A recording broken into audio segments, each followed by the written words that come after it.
উঠছে। পরপর এই ঘটনাগুলো ঘটে চলেছে।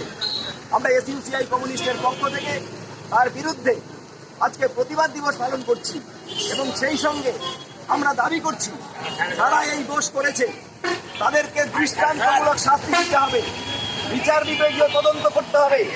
সমস্ত মহিলা ডাক্তার, নার্স এবং রোগী সহ নারীদের নিরাপত্তা সুনিশ্চিত করতে হবে। সরকার হয়তো একটা ঘটনা ঘটলে কিছু তদন্ত করে কিছু ঘোষণা করে, কিন্তু সেখানেই শেষ।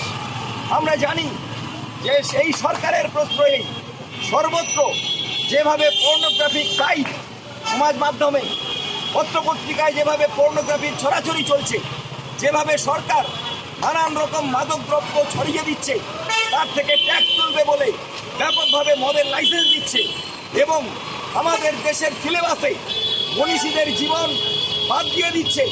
যেখানে ছাত্রছাত্রীরা শিক্ষা পেত, মানুষ আর পথ খুঁজে পেত, সেগুলো বাদ দিয়ে দিচ্ছে এবং আমাদের সামনে যারা নেতা হিসেবে থাকছে সেই সমস্ত বিভিন্ন দলের নেতা, তারা তাদের লাম্পট্য, তাদের উশৃঙ্খল জীবন, তাদের ঘুষের কারবার, এই সমস্ত কিছুর ফলে আজকে যে পরিবেশ তৈরি হয়েছে তার ফলেই এইরকম ভয়াবহ পরিস্থিতি এবং নারী নির্যাতন একটার পর একটা ঘটে চলেছে। আমরা এর আগে নির্ভয়া কাণ্ড দেখেছি, আমরা কামদুনির কাণ্ড দেখেছি, আমরা আজকে আরজি করের কাণ্ড দেখলাম। আজকে কোনো মা বাবা তারা সুনিশ্চিত নয় মেয়ে ঘরে কি ফিরবে কিনা।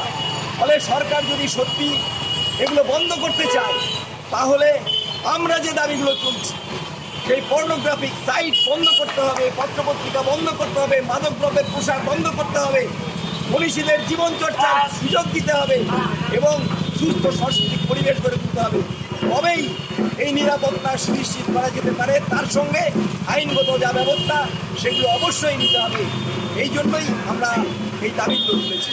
আপনার নাম?